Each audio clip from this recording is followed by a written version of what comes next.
మోకాళ్ళ ప్రార్థన, ఏకల మీద ప్రార్థన, కన్నీటి ప్రార్థన. కృంగిపోతా, చిన్న కష్టం కృంగిపోవద్దు.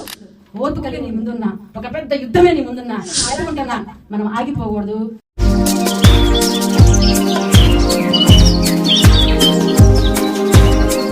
చదవదు 12వ వచనం కూడా చదవండి. భక్తిహీనుడు చెడ్డవారికి దొరుకును, దోపుడు సొమ్మును అపేక్షించుడు. నీతిమంతులు వేరు చిగురించును. చాలు, నీతిమంతులు వేరు చిగుర్చును. దేవుని స్తోత్రం, హల్లెలూయా. వేరు పైన చెట్టు ఉంది, చక్కగా ఫలిస్తుంది, పచ్చగా ఉంది, కొమ్మలు ఉన్నాయి, రెమ్మలు ఉన్నాయి, వాటి మీద పక్షులు వెళ్తున్నాయి, పక్షులు వాళ్తాయి, చక్కగా గూళ్ళు కట్టుకుంటాయి, నివసిస్తాయి, మనకి పళ్ళు ఇస్తుంది, ఆహారం ఇస్తుంది, నీడనిస్తుంది, ఆక్సిజన్ ఇస్తుంది. చెట్టు అనేక రకాలుగా ఉపయోగపడుతుంది. మరి అంత గొప్ప చెట్టు, అన్ని ఫ్రూట్స్, మ్యాంగోస్ అని, బనానాస్ అని ఫ్రూట్స్ తినేస్తున్నాం ఆరోగ్యానికి.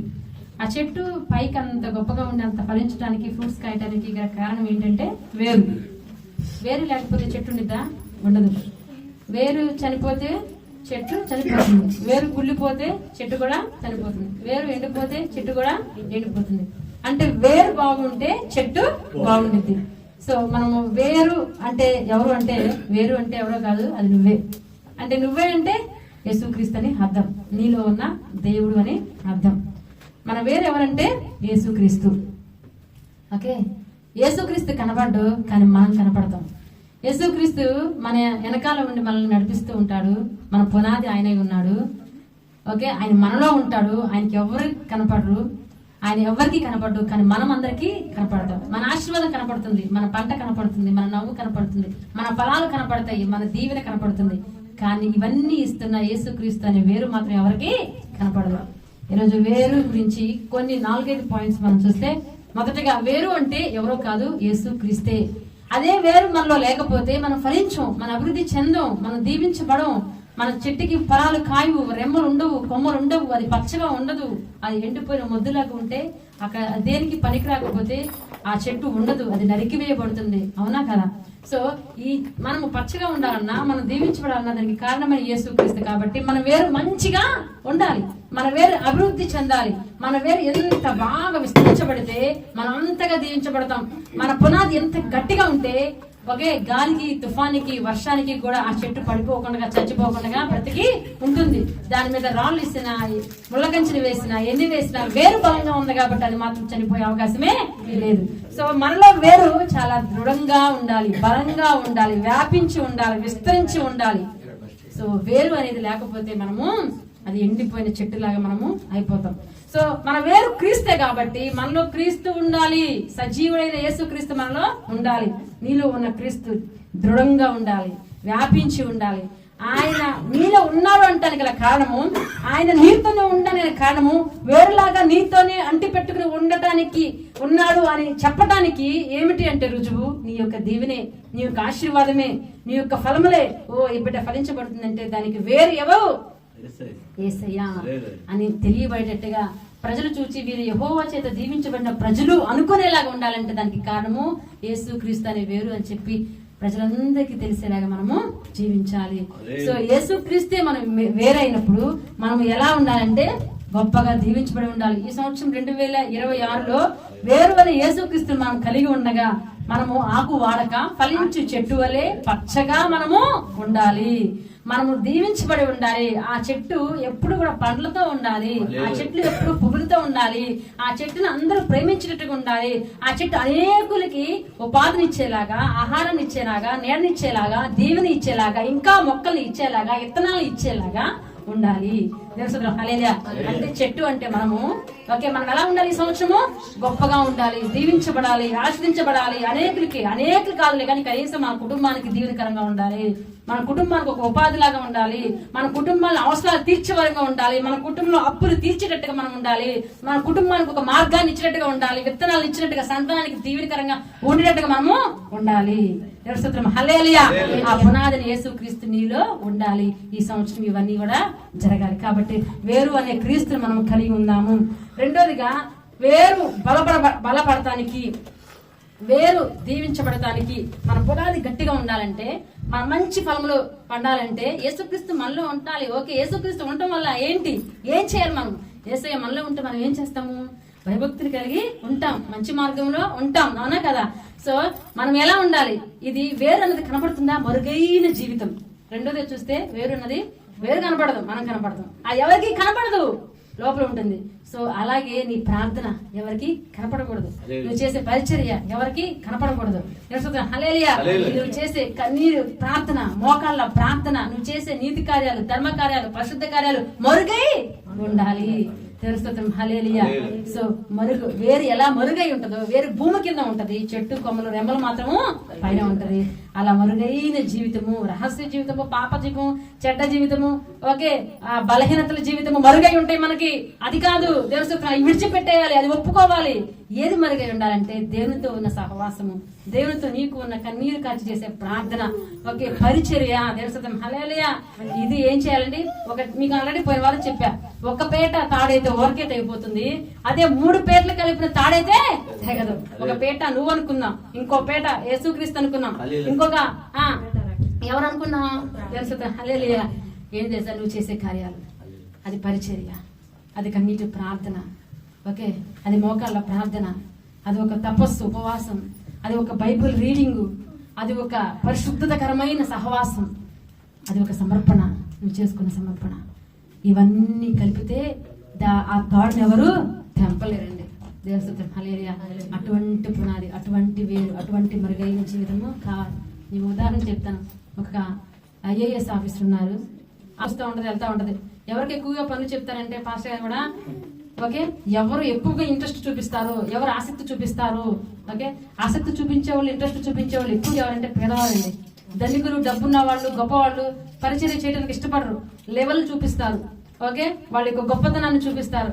అవన్నీ మందిరంలో ఉండకూడదండి. ఓకే, దేవుని మందిరంలో సిద్ధపడి చేయటానికి ఆసక్తి కలిగిన వాళ్ళే కావాలి. పసిబిడ్డలాగా ఉండాలి, సమస్తము మర్చిపోవాలి, నేను జీరో అనుకోవాలి, దేవుడే నాకు సమస్తం, ఆయన పాదాలు పట్టినట్టు మనము ఉండాలి. సో ఎవరు ఆసక్తి చూపిస్తారు, ఎవరు ఇంట్రెస్ట్ చూపిస్తారో వాళ్ళే పరిచర్య కూడా చెప్పడానికి పాస్టర్ గారు, ఈ దేవుని సేవకులు ముందుకి వస్తారు. ఎవరు హృదయం ఒప్పుకుంటారు, ఎవరు చేయగలుగుతారని చెప్పి. మా పిల్లలు ఇంపార్టెంట్ అండి, మా పిల్లలు అదే ఇదనుకున్న వాళ్ళకి ఎవరు కూడా చెప్పరు పరిచర్య. వారి యొక్క పరిస్థితులను బట్టి దైవ సేవకులు వారికి పని అప్పగించడము జరుగుతుంది. అయితే చర్చిలో ఒక కంప్లైంట్ ఏంటంటే, వచ్చిన చెప్పులన్నీ మాయమైపోతున్నాయి. మంచి చెప్పులు మాయమైపోతున్నాయి, టేపర్ చెప్పులు, పాత చెప్పులు మాత్రం ఉంటున్నాయి. చెప్పులు పెట్టిన చోట ఉండటం లేదు.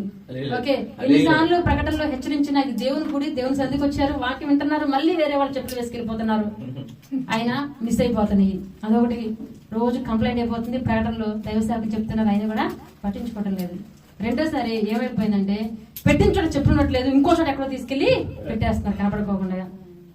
ఓకే, ఇలా ఉన్నాయి. ఇంకోసారి పాస్టర్ గారు, మీ చెప్పు చక్కగా మీకు ఒక డెస్క్ ఏర్పాటు చేసాము, ఈ కంప్లైంట్స్ వల్ల మీరే వేసుకున్న చెప్పులు మీ డెస్క్ లో చక్కగా లైన్ గా పెట్టుకోండి అని చెప్పారు. ఇన్ని కంప్లైంట్ చేసి పోతున్నాయి అన్న వాళ్ళు అంతా డెస్క్ ఏర్పాటు చేసి చక్కగా లైన్ గా పెట్టుకోండమ్మా, ఎవరికి అందుకోకుండా లైన్ గా మీరే పెట్టుకోండి అని చెప్తే, వాళ్ళు డెస్క్ లో పెట్టుకోకుండా చెప్పులన్నీ కూడా అక్కడే వదిలేసి మొత్తం కింద వదిలేసి చర్చకు వచ్చేస్తున్నారు. కంప్లైంట్ మీ దగ్గర వచ్చిందని మేము జాగ్రత్తగా తీసుకుని, ఎవరి డెస్క్ వారికి, ఎవరిది వాళ్ళకి గది ఉండేలాగా దానికి చక్కగా అలా చేసి, మేము ఇంత పెద్దది మీకోసం ఇటుపక్క అటుపక్క కట్టిస్తే, ఇటు బ్రదర్స్ కి, ఇటు సిస్టర్స్ కి అని చెప్పి, మీరు చెప్పులన్నీ కూడా ఇక్కడ ముందు వదిలేసేస్తున్నారే, వదిలేసి ఒక క్షణం తీసి పైన పెట్టండి, చక్కగా జాగ్రత్త పెట్టండి. మీకు ఇది చెప్పినా కూడా చేయట్లేదు. అందులో కొంతమందే వింటున్నారు, కొంతమంది వినట్లేదు. దైవ సేవకులు చెప్పి చెప్పి చెప్పి చెప్పి విసిగిపోయి ఏం చేయాలో తెలియక, చెప్పుల దగ్గర ఎవరైతే ఉంటారో, ఈ చెప్పులు విడిచిపెట్టిన వాళ్ళు, విన్న వాళ్ళు ఉంటారు కదా, వాళ్ళకి మళ్ళీ మళ్ళీ చెప్పలేక, అయా ఈ చర్చికి అందరూ వచ్చేసిన తర్వాత లోపలికి బయట ఏం చేస్తామంటే, ఈ చెప్పులు తీసి అక్కడ ఆ చక్కగా ఆ డస్క్ లోపల, మాకుంది కదా ఇక్కడ డస్క్, ఆ లోపల పెట్టేటట్టుగా నాకు ఒకరు పరిచర్య చేయడానికి కావాలి అని అంటే, ఎవరు ముందుకు రావట్లా. వాలంటీర్స్ ఉన్న గ్రూప్ లో ఎవరు ముందుకు రావట్లేదు. అప్పుడు ఈ విధవరాలు తనకు కుమారుడు ఉన్నాడు, ఓకే, 10వ తరగతి చదువుతున్నాడు, వివేకంత వయసు అనమాట. వాళ్ళమ్మ ఎప్పుడు మనం చాకి చేస్తా ఉంటది, ఊడుస్తుంది, తుడుస్తుంది, కడుగుతుంది అంతా. నా కుమారుడి ఆ పని చేస్తాడయ్యా, నీకు సమ్మతమైతే అప్పగిస్తానంటే, ఓకేనమ్మా మంచిది బాబు, నువ్వు పెడతావా, మళ్ళీ నువ్వు ఎవరొస్తుడు కదా, పని చేయవు, వాళ్ళు వీళ్ళు సిగరెండర్ లేదయ్యా, నేను చేస్తాను, మా అమ్మ వెనకాల ఎప్పుడు నేను 5వ తరగతి నుంచి ఇక్కడే ఉన్నాను, నేను చేస్తాను. సరే చెప్పి అక్కడే కూర్చుని చక్కగా చెప్పులన్నీ పెట్టుకుంటా, చెప్పు పోకోకుండా, ఎవరు చెప్పులు ఎవరు కరెక్ట్ గా వేసుకునేటట్టుగా, ఎవరు విడుస్తున్నారని చూసి ఆ చెప్పు స్టాండ్ దగ్గర చేరేసుకుని వండేవాడంట. చెప్పులు విడిచిన వాళ్ళందరూ మర్చిపోయిన అన్ని తీసి లోపల పెట్టాడు, ఒక్క చెప్పులు కూడా బయటకు రాబోయాడంట. ఆ రోజు నుంచి చెప్పులు మిస్ అయ్యి కాదు, బయట ఏది కనబడదు, లైన్గా చక్కగా వాటి డెస్క్ లో ఉండేయంట.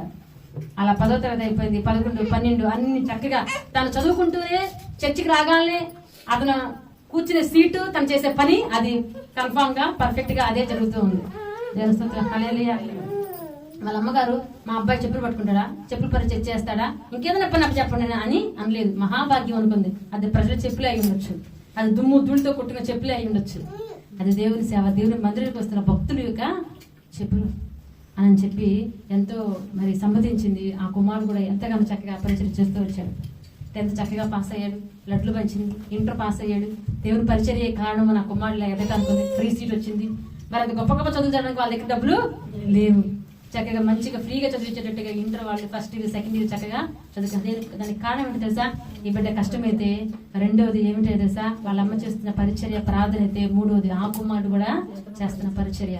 ఈ తాడు తెగదు, అది బలమైనది అనమాట. హల్లెలూయా. దాని తర్వాత డిగ్రీ కూడా చదివాడు. తర్వాత డిగ్రీ చదువుతున్నప్పుడు మొదట 1st డిగ్రీలో, ఇంటర్ అయిపోయిన తర్వాత డిగ్రీ అంటే కొంచెం ఇంకా పై క్లాస్ కదా. పాస్టర్ కనిపించారు, అయ్యా ఇప్పుడు నువ్వు డిగ్రీ ఎవరు వస్తుంది, ప్యాంట్ షర్ట్ ఇన్షర్ట్ వేసుకుని మరి ఇంత గొప్ప చదువుతా డిగ్రీ కాలేజీకి వెళ్తా, ఇంకేం చేస్తారు నాన్న పని వద్దులే అంటే, లేదు పాస్టర్ గారండి, అయ్యండి నేను ఇక్కడే చేస్తాను, ఈ పని నుంచి నన్ను తప్పించొద్దు, నాకు ఈ పని అంటేనే ఇష్టము, నాకు ఇప్పగించిన పని నేను దేవుని వాక్యాన్ని ఇక్కడుండి వింటున్నాను, ఇక్కడుండి చప్పట్లు పడుతున్నాను, ఇది శుభ్రం చేసుకుంటూ చక్కగా నేను చూసుకుంటున్నాను, ఈ స్థలం నాకు ఇవ్వబడింది, ఈ పరిచయం నుంచి నన్ను తొలగించే నేను చేస్తాను. సరేనా, నువ్వు ఎక్కడ ఫీల్ అవుతున్నావు, ఈ ఏజ్ లో కూడా నా చేత చెప్పులు పట్టించుకుంటున్నారు అంటే కుర్రోళ్ళగా మరి ఎలా అంటే అండి, వాళ్ళకి అవమానకరంగా ఉంటది కదా, అవును కదా అని ఆలోచించి నేను నీ తోటి పిల్లలు చక్కగా కూర్చుని ప్యాంట్ షర్ట్లు వేసుకుని లోపల కూర్చున్నారు, నువ్వు మాత్రం అక్కడ ఉండి చేస్తుంటే ఏమన్నా లోపల ఫీల్ అవుతున్నావు అని చెప్పి అడిగాను. అయ్యా అంటే లేదయ్యా, తెలుస్తూ degree 1st year 2nd year 3rd year అలాగే ఆ పని చేసుకుంటూ వచ్చాడు. దాని తర్వాత ఎగ్జామ్స్ కూడా రాయడం మొదలుపెట్టారు. Preliminary exams, IAS entrance test, groups రాస్తూ వచ్చాడు. గ్రూప్ 1st పాస్ అయ్యాడు, దానిపైన ఎగ్జామ్ పాస్ అయ్యాడు, దాని తర్వాత పాస్ అయ్యాడు, ఐఏఎస్ గా సెలెక్ట్ అయ్యాడు, అంటే కలెక్టర్ గా వచ్చాడు. ఈ విషయం వాళ్ళ అమ్మగారు సాక్ష్యం చెప్పారు, మా అబ్బాయి ఐఏఎస్ సెలెక్ట్ అయ్యాడు, పలానా ఆ ఊరిలోనే ఆ జిల్లాలోనే సీటు కలెక్టర్ గా వచ్చింది. ఈ విషయం పాస్టర్ గారికి మన చర్చిలో మన మధ్యలో ఉండే ఒక పరిచారకుడు, ఒక సంఘ బిడ్డ ఐఏఎస్ అయ్యాడంటే ఎంత సంతోషం వేసింది, అది సంఘానికి ఎంతో ఆనందం. మన ఇంట్లో మన బిడ్డ డాక్టర్ అయినట్టుగా, మన ఇంట్లో మన బిడ్డ కలెక్టర్ అయినట్టుగా ఆ సంఘ దైవ సేవకులు అంతా హ్యాపీగా ఫీల్ అవుతారు. అయితే అయ్యా ఒకసారి నీ సాక్ష్యం చెప్పగా వచ్చి ఒకసారి నువ్వు మందిరానికి రావాలి, ఇన్ని రోజులు మాకు కనపడకుండా గ్రూప్స్ అని ఎగ్జామ్ అని ట్రైనింగ్ అని వెళ్ళే 1-2 సంవత్సరాల వరకు, ఓకే మళ్ళీ మీరు రావాలి, ఆహ్వానిస్తున్నాం గెస్ట్ గా అని చెప్పి మరి ఆ కుమారుడు వస్తుంటే బ్యానర్లు ఊళ్ళో ఐఏఎస్ ఆఫీసర్ పలానా వ్యక్తి అని చెప్పి బ్యానర్లు కట్టడము, చర్చిలో అందరికి అనౌన్స్ చేయడము, ఆ రోజు చక్కగా ప్రార్థన కూటం పెట్టుకోవటం, చర్చిలో రావడం జరిగింది. ఎప్పుడు కూడా ప్రేయర్ అంటే మరి చెప్పులు ఇస్తే వదిలేస్తా కదా, స్టార్టింగే ఉంటాడు, ఎందుకంటే చెప్పులు వదిలిపెట్టే కానీ నుంచి ఎప్పుడు కూడా ప్రార్థన అంటే 9 గంటలకు ప్రార్థన 8:30కే సిద్ధంగా రెడీగా ఉంటాడు అన్నమాట చెప్పు స్టాండ్ దగ్గర. ఈ రోజు మరి ఇప్పుడు ఐఏఎస్ ఆఫీస్ అయ్యారు కదా, కొంచెం లేట్ అవుతుందేమో అని చెప్పేసి మరి అక్కడి నుంచి రావాలి, వస్తానంటే వస్తాను అయ్యగారని నేను చెప్పాడు. రెండోసారి ఫోన్ చేసి వస్తా అని చెప్పాడు. ప్రార్థన స్టార్ట్ అయిపోయింది, ఆల్రెడీ ప్రార్థన స్టార్ట్ అయింది, పాటలు ఒక పాట పాడారు. ఈ కుమారుడు ఎప్పుడు వచ్చినా చర్చికి ముందే ఉంటాడు కదా అని ఒకసారి ఫోన్ చేస్తే, అయ్యా ఎక్కడున్నారయ్యా మీరు వస్తే అంటే, నేను వచ్చేసాను అయ్యారండి, మరి నాకు కనపడలేదే మీరు ఎక్కడున్నారంటే, నేను ఇక్కడే కూర్చున్నాను అని చూస్తే ఎక్కడున్నాడు, చెప్పుల స్టాండ్ దగ్గర చైర్ వేసుకుని అక్కడే కూర్చుని ఉన్నాడు. ఇక్కడ కాదండి మీరు కూర్చోవలసింది, అక్కడ కూర్చోాలి.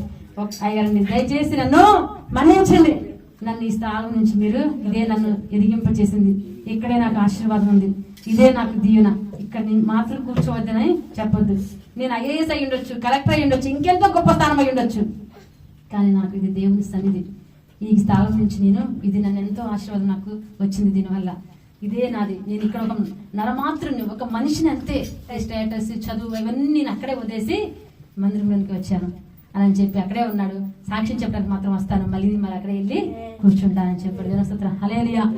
సాక్ష్యం చెప్పాడు తన పరిచర్య గురించి. మా అమ్మగారు ఒక్కళ్ళు ఎంతో కష్టపడతా ఉన్నారు, పరిచర్య చేస్తా ఉన్నారు.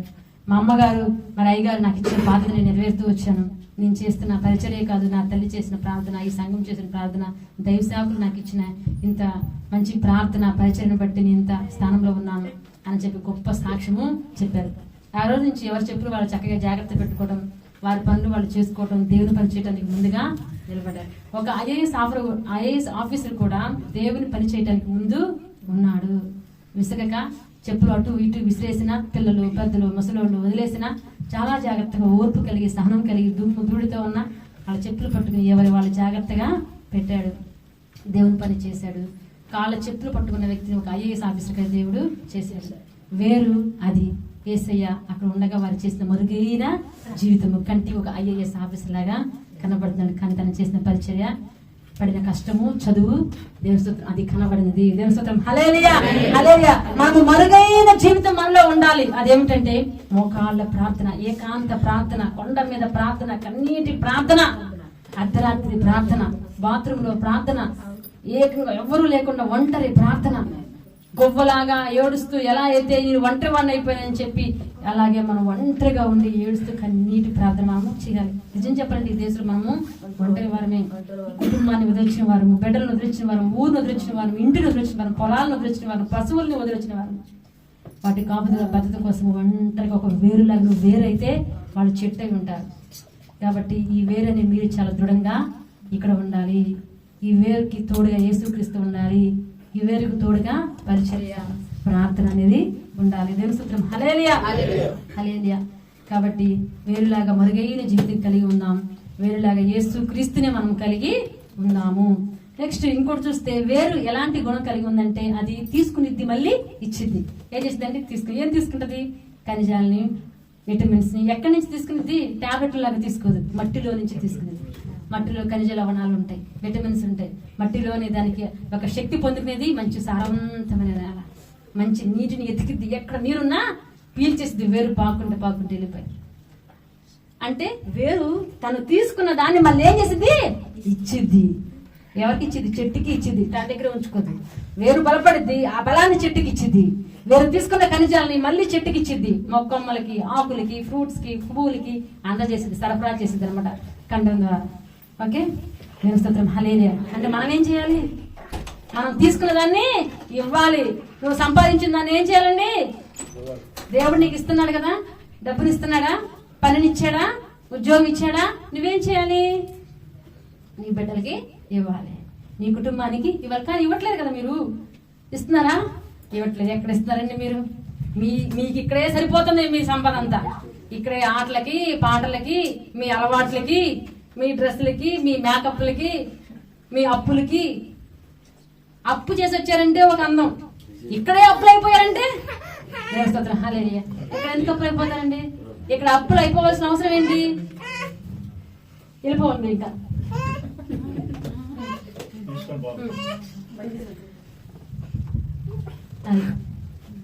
సో వేరు అనేది మనలో సాతాను చేతిలో మనం మోసపోతున్నాం. మనం పొందుకున్న దాన్ని ఇవ్వాలి. ఏదైతే పొందుకున్నామో అది ఇవ్వాలండి. మనం బలంగా లేకపోతే మన బిడ్డలు బలహీనలు అయిపోతారు. మనం ఏం చదువుకోవాలా? మన బిడ్డలు చదివిద్దాం. మనం కొంత చదువుకున్నాం, మన బిడ్డలు ఇంకా ఎక్కువ చదువుకోవాలి. ఒక డాక్టర్, ఒక నార్మల్ డాక్టర్, ఒక స్పెషల్ డాక్టర్ అవ్వాలనుకుంటారు తన బిడ్డల్ని. ఒక నార్మల్ ఇంజనీర్ తను ఏమనుకుంటుంది? సార్ నా బిడ్డ ఇంకా స్పెషల్ ఎంటెక్ ఇంజనీర్ అయి ఉండాలనుకుంటాడు. ఒక నార్మల్ బిడ్డ, ఒక పూరి గుడిసె ఉన్న తల్లిదండ్రులు, నా బిడ్డ ఒక మంచి బిల్డింగ్ కట్టే లెవెల్కి వెళ్ళాలి. ఒక చిన్న బిజినెస్ ఉన్నవాళ్ళు, నా బిడ్డని 3-4 బిజినెస్లు పెట్టాలనుకోవాలి. దానికి కావాల్సిన పోషణ ఎవరు ఇవ్వాలి? దానికి కావాల్సిన క్రమశిక్షణ ఎవరు ఇవ్వాలి?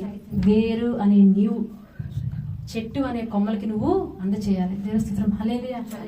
మనము ఏమి ఇవ్వాలి? అప్పులు ఇవ్వకూడదు, రోగం ఇవ్వకూడదు, ఓకే, పాపాన్ని ఇవ్వకూడదు, అబద్ధాలు ఇవ్వకూడదు, బూతులు ఇవ్వకూడదు, చెడ్డ ప్రవర్తన ఇవ్వకూడదు. ఇవ్వాల్సిందేంటి? మంచిది. చెడుని ఇవ్వకూడదండి. చేదుని తీసుకుని చెట్టు ఏం చేసింది? మారానే నీటిని మధ్యలో మంచిని ఇచ్చింది. దేవుని స్తోత్రం. హల్లెలూయా. మేము చేదు అనుభవిస్తున్నామండి, మాకు ఎక్కడిది? మేము అదే ఏమి తిన్నాము అదే ఇస్తామంటే కుదరదండి. దేవుని స్తోత్రం. హల్లెలూయా. వేరుకి ఏం అర్థం వస్తాయో తెలుసా? ఇంకా చెప్తానండి. వేరుకి ఏం అర్థం వస్తాయో తెలుసా? వేరు ఊరికి హ్యాపీగా కింద నీళ్లు పోస్తే పలబడిపోతుంది అనుకుంటున్నారు. వేరు భూమిలోకి వెళ్లే కుందుకి రాళ్ళు అడ్డం వస్తాయి, రప్పలు అడ్డం వస్తాయి, ఆ చెత్త అడ్డం వస్తుంది, రాళ్ళు, చిన్న చిన్న రాళ్ళు, గులకరాళ్ళు, అవి ఇవి బండలు అడ్డం వస్తా ఉంటాయి. వాటిని చూసి వేరు భయపడిపోతుంది. అయ్యో నేను ఎట్లా, నా ఎదుగుదల అయిపోతుందేమో, లోపలికి బాతుకుని వెళ్ళలేదేమో, నా వేళ్ళు విస్తరించబడవేమో, వ్యాపించవేమో అని భయపడిపోతుంది. కానీ వేరుతో ఎవరున్నారు? యేసుక్రీస్తు. యేసుక్రీస్తుని విశ్వాసం ఏం కాదు. బండ కనబడుతుంటే ఏమీ చేయలేదు. బండ నిన్నేమి చేయలేదు. బండను చూసి భయపడిపోతారు, కృంగిపోతారు. చిన్న కష్టం రంగాలనే, బాధ రంగాలనే, బెదిరింపుల రంగాలనే, కృంగిపాటు రంగాలనే కృంగిపోవద్దు. సహనం కలిగి ఉండు, ఓర్పు కలిగి ఉండు. దేవస్తోత్రం హల్లెలూయా. ఈ బండలు గులకరాళ్ళు చూసి వేరుగానే అక్కడే ఆగిపోయిందా? విశ్వాసం అనే ఇది లేకోకుండా, యేసుక్రీస్తు నాతో ఉండడం ధైర్యం లేకోకుండా దాని చెట్టు పడిపోతుంది, ఎండిపోతుంది, కొమ్మలు ఎండిపోతాయి, ఆకులు ఎండిపోతుంది, అది ఫలించదు. కాబట్టి వేరు అని నువ్వేం చేయాలి తెలుసా? బండలు గులకరాలు నీ విస్తరిస్తున్నప్పుడు, నువ్వు పాతుపోతున్నప్పుడు, అడ్డం వచ్చినప్పుడు నువ్వు అడ్డం తొలగిపో. తొలగవా? నీ మీదకి వెళ్ళిపోతా. నువ్వు తప్పుకుంటే సరే, తప్పుకోకపోతే నిన్ను దాటుకు వెళ్ళిపోతాను, కానీ వెనక్కి తిరిగేది మాత్రం నేను లేదు. నాకు కష్టం వచ్చినా, నష్టం వచ్చినా, దుఃఖం వచ్చినా, బాధ వచ్చినా నేను వెనక్కి వెళ్ళిపోతాను. నా ఎదుగుదల ఇంతటితో ఆగిపోతుందని బండాను అనుకోవద్దు. ఆ బండ ప్లేస్ లో శత్రువు అని అనుకో. శత్రువు నన్ను చూసి నేను వెళ్ళిపోతాను అనుకో. మాకు ఈ కష్టం వస్తే నేను వెనక్కి తిరిగి వెళ్ళిపోతాను అనుకోవద్దు. నా ఆలోచన మారిపోతుంది అనుకోవద్దు. నా గురి మారిపోతుంది అనుకోవద్దు. నేను అనుకున్న లక్ష్యము నేను పొందుకోలేను అని అనుకోవద్దు. బండ నీలో నుంచి నేను వెళ్ళిపోతా, నిన్ను దాటుకు వెళ్ళిపోతా, నిన్ను పక్కకి నెట్టేసి వెళ్ళిపోతా. నువ్వు ఉన్నావని కూడా నేను పట్టించుకున్న ధైర్యంతో మనము వెళ్ళిపోవాలి. ఒక ఊపే నీ ముందున్నా, ఒక పెద్ద యుద్ధమే నీ ముందున్నా, ఎలాంటి బండైనా నిన్ను అడ్డుకుంటున్నా, మనం ఆగిపోకూడదు, అంతటితో వెనక్కి తిరగకూడదు. వి షుడ్ గో ఫార్వర్డ్ అవ్వలేదు. నీ ముందున్న జనం బండలాగా ఎదురొస్తారు, కానీ నువ్వేం చేయాలి తెలుసా? మనం ఏం చేయాలి? తీసుకుని ఇవ్వాలి. నిన్ను వాళ్ళు క్షమించరు, ఓకే, కానీ నువ్వు క్షమించాలి. నిన్నెవరు ప్రేమించరు, కానీ నువ్వు మాత్రము ప్రేమించాలి. నిన్ను కష్టం వచ్చినప్పుడు, బండలాంటి ఇవన్నీ ఎదురొచ్చినప్పుడు నిన్నెవరు ఓదార్చరు, కానీ నువ్వు మాత్రము ఓదార్చాలి. నీతో ఎవరు స్నేహంగా ఉండరు, కానీ నువ్వు స్నేహంగా ఉండాలి.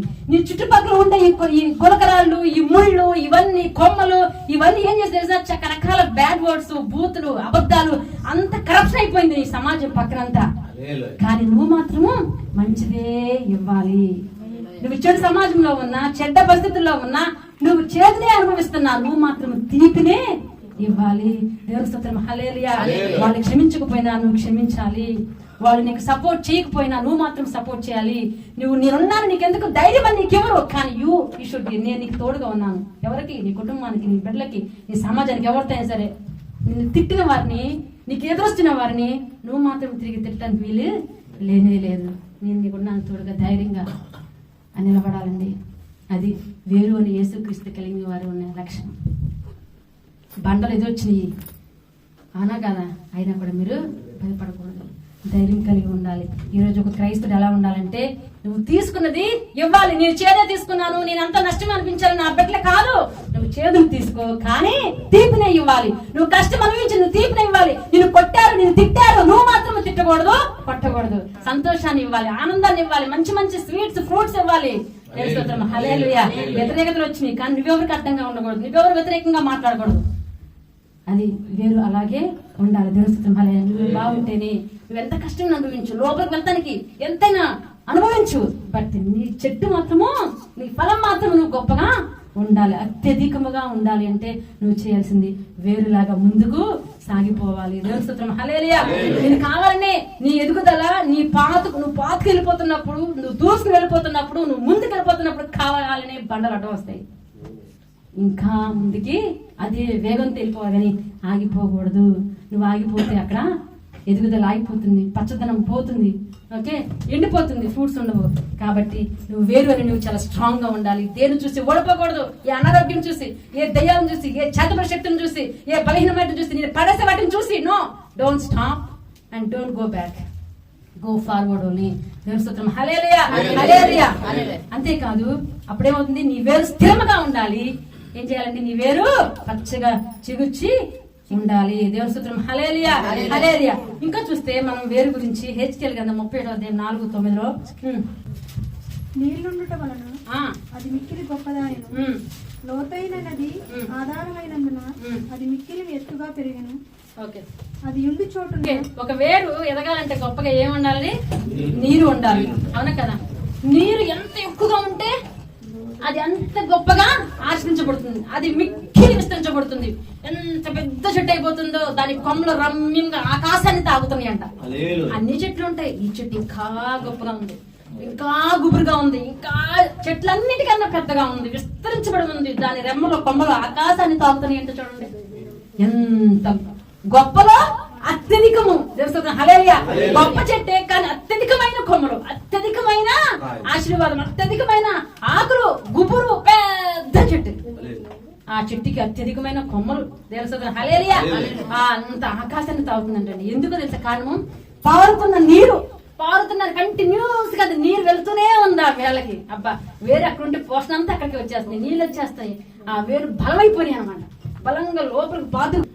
అయితే వేరు అంత బలంగా ఉన్నప్పుడు, ఆ చెట్టు అంత ఎత్తుకి వెళ్ళిపోయినప్పుడు ఒకటి మనం ఆలోచించాలి, దానికి కారణము వాక్యం అనే నీరు, ప్రార్థన అనే నీరు. కన్నీటి ప్రార్థన. అంత ఎత్తుగా ఆకాశము అంత ఎత్తుగా కొండపైకి ఎక్కాలంటే, అంత రమ్యంగా నువ్వు కనబడాలంటే, నీ రొమ్మలన్నీ, నీ కొమ్మలన్నీ, నీ బిడ్డలందరూ, నీ అన్ని విషయాలు నువ్వు దీవించబడాలంటే ఏముండాలి? పారే నీరు దగ్గర ఉండాలి. ఎప్పుడు నీరు పారుతా ఉండాలి. ఎక్కడి నుంచి నీ బిడ్డలతో కొమ్మడించడం కాదు, నీ ఇంట్లో తెలుసుకున్నా హల్లెలూయా. నీరు పారుతున్నట్టుగా, నీరు పారుతున్నట్టుగా నీ కన్నీరు యేసయ్య పాదాల దగ్గర నిరంతరము కారుతూనే ఉండాలి. ఈ రోజు యవనస్తులు ఎలా ఉన్నారు తెలుసా? అది గుడ్ బాయ్స్ లాగానే ఉంటారు, వాకిలు ఉన్నట్టే ఉంటారు, ఫోన్ ఎత్తుకుతూనే ఉంటారు. తెలుస్తుంది వాళ్ళ అమ్మగారు ఏం చేయలేదు. ఇప్పుడు నా కుమారుడు ఇక్కడ ఉండి, ఎగ్జాంపుల్ చెబుతున్నా మీ గురించి కూడా, మందిరంలో వాక్యము హృదయంలోనికి వెళ్ళాలయ్యా, నాటుకోవాలయ్యా, ఫలించాలయ్యా, కన్నీటి ప్రార్థన.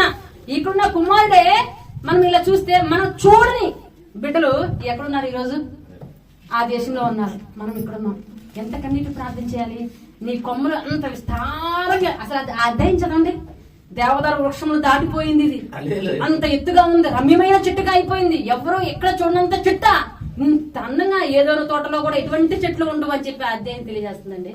ఏంటి సార్? ఆ నీటి పారుతూ ఉన్న నీటి దగ్గర ఉందంట. కీర్తనగా 1వ అధ్యాయంలో ఉంది కదా, ఆకు వాడక తన కాలమందు ఎందుకు? అది నీటి వర యొద్ద నాటబడిన చెట్టు దగ్గర ఉంది కాబట్టి, నీటి దగ్గర ఆ వర దగ్గరే నాటబడింది కాబట్టి, ఆకు వాడక తన కాలమందు ఫలమిచ్చు చెట్టులాగా అది ఉంది. అంటే ఆ నీరు ఏంటి తెలుసా? వాక్యమే. అయితే ఇంకొక నీరు ఏంటి తెలుసా? నీ కన్నీటి ప్రార్థన అండి. ఎప్పుడు ఆగకూడదు.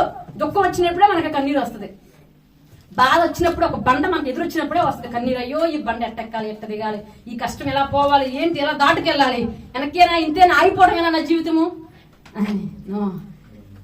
మనకి కనబడే బండ్లే ఉన్నాయి, కనబడిన బండ్లు ఎన్ని ఉన్నాయో. కనబడిన శత్రువులు నీ బిడ్డల దగ్గర ఎంతమంది ఉన్నారో, నిన్ను మోసం చేస్తున్నారు, తప్పిపోతున్నారు, సమాజంలో పడిపోతున్నారు. నువ్వు, నీ బిడ్డలు, నీ కుటుంబము. భార్య ఒక చోట ఉంటే భర్త ఒక చోట, బిడ్డలు ఒక చోట ఉంటే కుమారుడు ఒక చోట ఉంటే కుమార్తె ఇంకొక చోట. దేవుని స్తోత్రం హల్లెలూయా. వాళ్ళు మంచిగా ఉన్నామన్న సమాజం మంచిగా ఉండనివ్వదు. కాబట్టి ఏం చేయాలి తెలుసా అండి? కన్నీటి ప్రార్థన రోజు ఉదయ కాలంలో నీరు కారుతానే ఉండాలి. దేవుని స్తోత్రం హల్లెలూయా. అప్పుడు నీ బిడ్డల్ని ఏ కాకి ఎవ్వరు ముట్టలేరు. ఇంకొక పాయింట్ అక్కడ కూడా ఉంది. నీవు బలంగా విస్తరించబడిన తర్వాత, నీ వేరు లోపలికి పాతుకుపోయిన తర్వాత, నీ కొమ్మలు రెమ్మలు ఆకాశాన్ని తాకిన తర్వాత, ఇంత మహా చెట్టు ఒకటికి నేనే ఏమిటో తెలుసా? నా గొప్పతనమే అని అనుకోకూడదు. అనుకున్నావా? హల్లెలూయా. ఎంత ఎదిగేది నా, నువ్వు దిగవలసింది పాతాళానికే అని దేవుడు తెలియచేస్తాడు. కాబట్టి you should be very careful. ఎదిగే కుందుకి ఒదిగి ఉండాలి. ఇంకా ఎదిగే కుందుకు ఎలా ఉండాలండి? ఐఏఎస్ ఆఫీసర్ కూడా ఎలా ఇంకా చెప్పు స్టాండ్ దగ్గర ఉండి దీనుడిగా ఉన్నాడో అంత దీనుడిగా మనము ఉండాలి. చంటి బిడ్డలైపోవాలి. దేవుని స్తోత్రం హల్లెలూయా. ఏమి కల్లా కపటం లేని బిడ్డలు ఉంటారు కదా, వాళ్ళకి పాపం తెలీదు, ఎవరేమన్నా తిడుతున్నా కూడా వాళ్ళకి తెలియదు. అట్టి రీతిగా మనము ఉండాలి. దేవుని స్తోత్రం హల్లెలూయా. అప్పుడు మనము ఒకవేళ మనం కానీ వేరు మంచిగా లేకపోతే, మత్తయి సువార్తలో ఒక మాట ఉందని తెలుసా? అది నాకు చెప్పడం ఇష్టం. 3వ అధ్యాయం 10వ వచనంలో, ఫలించిన ప్రతి చెట్టు నరికి వేయబడను, అది అగ్నిలో వేయబడను, గొట్టలు ఎదురుగా ఉందని చెప్తున్నారు. దేవుని స్తోత్రం. మనం నరికి వేయబడకూడదు, మనం అగ్నిలో పడవేయబడకూడదు. ఓకే, మన కొమ్మలు, మన మొదలు పడిపోకూడదు. మనం ఫలించడి కొమ్మ రెమ్మ వ్యాపించను అన్నట్టుగా ఉండాలి. ఓకే, ఇది వేరు గురించి. అయితే వేరులాగా ఎవరు జీవించారని చూస్తే, బైబిల్లో ఎవరు జీవించారు? ఇద్దరు వ్యక్తులు చూపిస్తారు. ఎస్, మొదటగా దావీదు. దావీదు వేరు ఎలాంటిది తెలుసా? దావీదు పాటలు పాడి స్తుతి ఆరాధన, కన్నీటి ప్రార్థన, స్తుతి అర్పణ అండి. దేవుని స్తోత్రం హల్లెలూయా. యేసు ప్రభుని ఆధారంగా చేసుకున్నాడు. యేసయ్య అంటే ఇష్టము. ఎంత పరిచర్య చేశాడో వారి ఇంట్లో, గొర్రెలకు, మందులకి, కాపర్లకి, కుటుంబానికి పరిచర్య. ఒక మందిరమనే కాదు, దేవుని స్తోత్రం హల్లెలూయా. దేవునికి చేయాలి పరిచర్య, నీ కుటుంబానికి కూడా నువ్వు బానిసలాగా పరిచర్య చేయాలి. నువ్వు చేయటమే కాదు, నీ బిడ్డలకు కూడా నువ్వు నేర్పించాలి. అది ఇంపార్టెంట్. దేవుని స్తోత్రం హల్లెలూయా. అంత పరిచర్య చేశాడండి. రెండోది ఏమిటంటే, దేవుడు అంటే ఎంతో ఇష్టం. దేవుని సన్నిధి అంటే ఎంతో ఇష్టం. దేవుని సన్నిధికి ఈయన వెళ్తాం కాదు, ఎవరిని వెళ్తారంటే సంతోషిస్తాడంట, ఉత్సాహిస్తాడంట, ఆనందిస్తాడంట. అనుకుంటున్నాం మందిరానికి వెళ్తున్న జనాలను చూసి ఆనందం అంటావు, ఉప్పొంగిపోతాడంటండి. దేవుని సన్నిధి మందసం వస్తుందని దావీదు సంతోషం. అందుకే నేను మందిరంలో ఒలీవ చెట్టు వలె పచ్చగా ఉన్నాను. తను పోల్చుకున్నానండి. మందిరంలో ఎప్పుడు సహవాసం, మందిరం ఎప్పుడు కన్నీటి ప్రార్థన, దేవుడు సన్నిధి వదిలే ఓడు కాదు.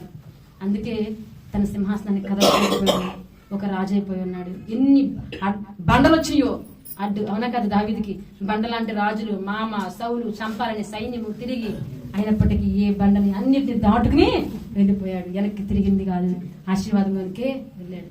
యేసేపుని చూస్తే ఆత్మీయని చూశారు, కానీ యేసేపు ఫలించడి కొమ్మ, దాని రెమ్మలు గోడ మీదకి వ్యాపించినాయి అంటండి. కష్టంలో జైల్లో పెట్టుండొచ్చు, కానీ పునాది గొప్పది యేసేపుది. యేసేపు సంతానము, యేసేపు ఏమైపోయాడు, ఎలా ఫలించాడు? యేసేపు అంత ఐగుప్త దేశము, ఒక దేశంలోనికి వెళ్ళి అన్ని దేశానికి వెళ్ళిపోయి ఆ దేశంలో ఒక రాజు ప్రధానమంత్రిగా అంటే ఆయన వేరు ఎంత గొప్పది, అతను చేసిన కన్నీటి ప్రార్థన ఎంతది, ఒంటరితనంలో పోరాడిన ఆ త్యాగము, ఆ భారము, ఆ విశ్వాసము, ఆ చదవటము తెలుసు. ఆ వేరు ఎవరికి కనబడలేదు, కానీ అతను ఫలించడి కొమ్మని ఆ దేశం అందరూ తెలిసినట్టుగా ఉంది. ఫలించుటకు కారణము వేరుగా దృఢతను బట్టి. ఒకే తెలుసు. హల్లెలూయా. అబ్రహాము చూస్తే వేరుకున్న లక్ష్యం ఏంటి? ఏమి ఇచ్చిందా మళ్ళీ ఇచ్చుకున్నది, తీసుకుంది, ఇచ్చింది. హల్లెలూయా. దేవుడు మనకి ఇచ్చిన సంపాదనలో, దేవుడు మనకి ఇచ్చిన ఆశీర్వాదంలో, దేవుడు మనకి ఇచ్చిన దాంట్లో ఏం చేయాలండి? దేవుడికి మనము ఇవ్వాలి. హల్లెలూయా. కుటుంబానికే కాదు, దేవునికి కూడా ఇవ్వాలి. వెనక్కి మనం ఏమీ లేదండి, దేవుడు నీకు ఇచ్చాడు అంటే కంపల్సరిగా దేవుడికి మనము ఇవ్వాలి. చాలా సార్లు నేను దేవుని సన్నిధిలో నువ్వు ఇవ్వాల్సిందే అని చెప్పి నువ్వు నెగ్లెక్ట్ చేశారనమాట.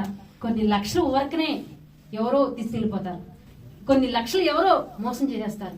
బిజినెస్ లాస్ అయి ఉండొచ్చు, ఓకే, మోసం చేసి ఆదని ఇదని. కాబట్టి మన సొమ్ము, మన కష్టార్జితము తప్పిపోకుండా ఉండటానికి, మన బిడ్డలు దీవించబడటానికి ఒక చిన్న 5-10 వేయటానికి కొన్ని లక్షలే, 5-10 కాదు, కొన్ని సంవత్సరాల నుంచి మనం నష్టం ఇవ్వకోకుండా దాచిపెట్టినంత ఒక్కసారే సాధాను తీసుకెళ్ళిపోతాడు. కాబట్టి దేవుడు మనకి ఏది ఇచ్చాడో, మనం ఏం తీసుకున్నామో తిరిగి మనం దేవునికి కూడా ఇవ్వాలి.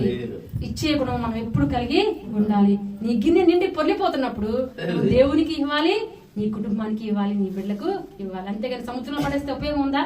నీకు ఉపయోగం లేదు, నీ బిడ్డకి ఉపయోగం లేదు. నువ్వు తినాలి, ఇచ్చిన దేవునికి కూడా మనము ఇవ్వాలి. దేవుని స్తోత్రం. హల్లెలూయా. కాబట్టి వేరు యొక్క లక్ష్యం అది తీసుకున్నది, అది బలపడిద్ది, మళ్ళీ ఇస్తుంది. సో మనము వేరులాగా ఉండాలి. దానికి గొప్ప ఎగ్జాంపుల్ మనకు దావీదు, నెక్స్ట్ యోసేపు. కాబట్టి ఈ రోజు నుంచి మనము ఎలా ఉండాలండి? వేరులాగా నువ్వు ఉండాలంటే వేరు అని మరుగైన జీవితం నువ్వు కలిగి ఉండాలి. నీతో పాటు యేసుక్రీస్తు ఉన్నాడు. ఏ బండను చూసి, ఏ కష్టాన్ని చూసి, ఏ యొక్క ఆపదను చూసి, బెదిరింపును చూసి, అది లేదు ఇది లేదు అని చూసి నువ్వు భయపడద్దు. నీ చెయ్యి ఖాళీగా ఉన్నా నువ్వు భయపడద్దు. నీతో పాటు దేవుడు నన్ను శ్వాసంతో నువ్వు ముందడిగే, ఏ మొండ కంచే, ఏ నిన్ను గుర్చేది, నిన్ను బాధ పెట్టేది, నథింగ్ కెన్ డు, నిన్ను ఎవరు ఏమి చేయలేరు. దేవుడు నీతోనే ఉన్నాడు. ముందుకు వెళ్ళిపోవడమే, ఏ కష్టం నేనేం చేయలేదండి. నీ కన్నీరు కాదు, కొంచెం బాధ నువ్వు దాటి వెళ్ళిపోయిన తర్వాత నువ్వు మహా అభివృద్ధి చెందుతావు.